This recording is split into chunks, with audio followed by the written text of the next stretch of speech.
Hello everyone, कैसे हो आप सब। आज हम Ant Man and the Wasp Quantumania movie को एक्सप्लेन करने वाले हैं। ये मूवी एमसीयू की 31st मूवी है। इस मूवी से एमसीयू के नेक्स्ट बिग डैडी यानी कि कैंग द कॉन्करर को इंट्रोड्यूस करने वाले हैं। तो चलिए शुरू करते हैं। कहानी की शुरुआत होती है क्वांटम रैम में, जहां जेनेट को 30 साल तक फंसी हुई का टाइम बताया जाता है।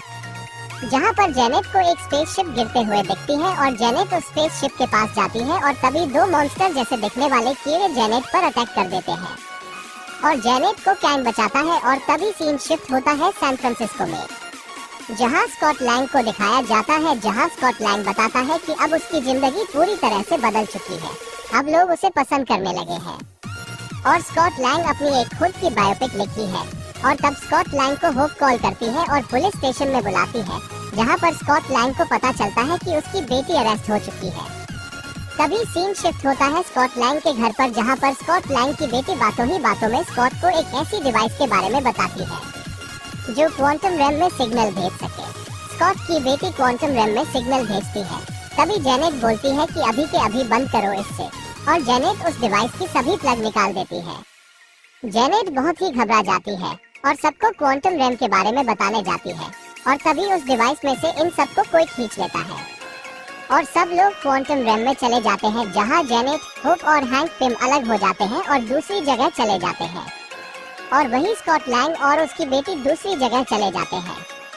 क्वांटम रैम अपने आप में ही एक विशाल ब्रह्मांड है और वो सब एक दूसरे को खोजकर वहां से जल्द निकलना चाहते हैं, क्योंकि उन्हें इस जगह के बारे में कुछ नहीं पता। और तभी स्कॉट लैंग और उसकी बेटी को क्वांटम रैम के लोग पकड़ लेते हैं और उन दोनों को अपने रानी के पास ले जाते हैं। क्वांटम रैम के लोगों की भाषा समझने के लिए कुछ खून जैसा पीना पड़ता है, उसे वो लोग ऊस कहते हैं। जब स्कॉट लैंग और उसकी बेटी ऊस पी लेते हैं तो उन्हें उनकी भाषा अपनी भाषा जैसे लगने लगती है।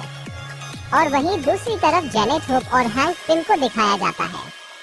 उन सबको खोजने के लिए एक स्पेसशिप जैसा कुछ आता है और स्पेसशिप को देखकर जेनेट, होप और हैंक पिम को लेकर एक पेड़ के पीछे छुप जाती है। जेनेट उन दोनों को लेकर अपने पुराने दोस्तों के पास जाती है और जेनेट अपने पुराने दोस्तों के साथ हाय हेलो करके उनसे एक सवारी ले लेती है और उस सवारी पर बैठकर अपने और एक दोस्त के पास चली जाती है, जिससे स्कॉट लैंग और उसकी बेटी के बारे में पता हो। जेनेट, होप और हैंक पिम तीनों एक बियर बार जैसे जगह पर जाते हैं और जेनेट उन दोनों के साथ कुछ ड्रिंक जैसा पीती है, जिससे क्वांटम रैम के लोगों की भाषा समझ सके। फिर वहां पर आते हैं लॉर्ड ट्रायलर, जो जेनेट का खास दोस्त होता है। लॉर्ड ट्रायलर बातों ही बातों में होप और हैंक पिम को जेनेट के क्वांटम रैम में फंसने के बाद की बातें बताते हैं।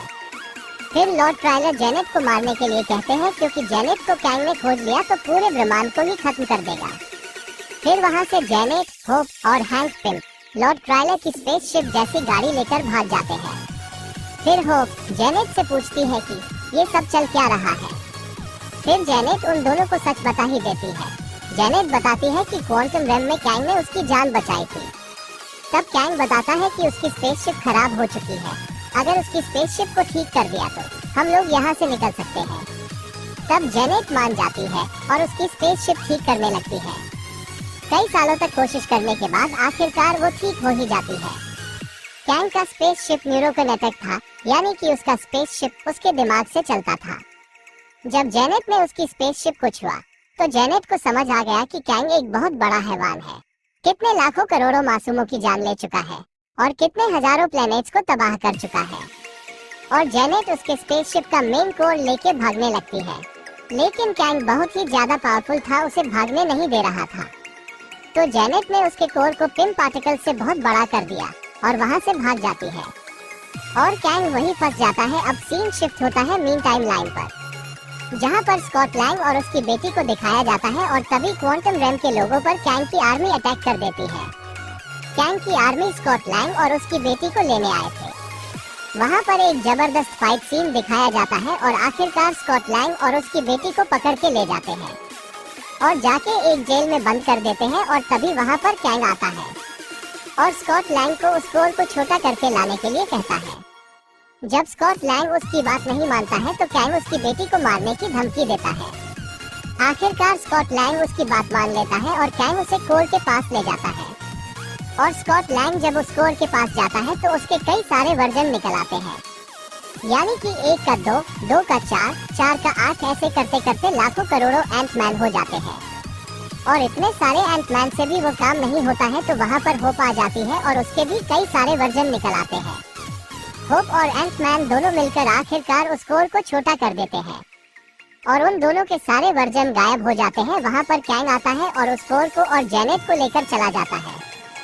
सीन शिफ्ट होता है कैंग की जेल में। वहाँ पर स्कॉट लैंग की बेटी क्वांटम रैम की रानी को जेल में से निकाल लेती है और वो रानी अपने सारे लोगों को भी निकाल देती है। फिर स्कॉट लैंग की बेटी एक बड़े से स्क्रीन पर आती है और क्वांटम रैम के लोगों को कैंग के टावर के पास आने के लिए कहती है और फिर सभी क्वांटम रैम के लोग टावर के पास आते हैं और वहाँ पर एक बहुत बढ़िया फाइट सीन होती है।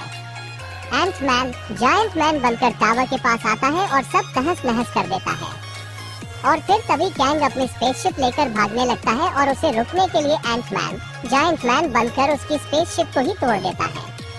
तभी कैंग बहुत ही ज्यादा गुस्से में आ जाता है और सबको मारने लगता है और तभी वहाँ पर एंट्री होती है हैंक पिम की चींटियों की। ये चींटियां बहुत ही ज्यादा इंटेलिजेंट और जीनियस है और साइज में भी बहुत ही बड़ी और यह सब चींटियां कैंग की आर्मी पर अटैक कर देती है और कैंग को भी बहुत ही ज्यादा नुकसान पहुंचा देती है और कुछ ही देर में वो चींटियां सब कुछ तहस नहस कर देती है और जेनेट वहां से एक पृथ्वी के लिए पोर्टल ओपन करती है जिससे कि वो सब घर जा सके और उस पोर्टल में से सभी घर जाने लगते हैं कि तभी वहां पर कैंग आ जाता है और वह भी उस पोर्टल में से जाने की कोशिश करता है। उसे रोकने के लिए एंटमैन वहीं रुक जाता है और पोर्टल बंद कर देता है। ये सब देखकर कैंग को बहुत ही ज्यादा गुस्सा आता है और वो एंटमैन को मारने लगता है और फिर हमें उन दोनों के बीच में फाइट दिखाई जाती है और एंटमैन कैंग को टेलीपोर्ट कर देता है और फिर वह भी घर चला जाता है और फिर से अपनी डेली लाइफ में खुशहाल रहता है। फिर हमें एक मिड क्रेडिट और पोस्ट क्रेडिट सीन दिखाते हैं।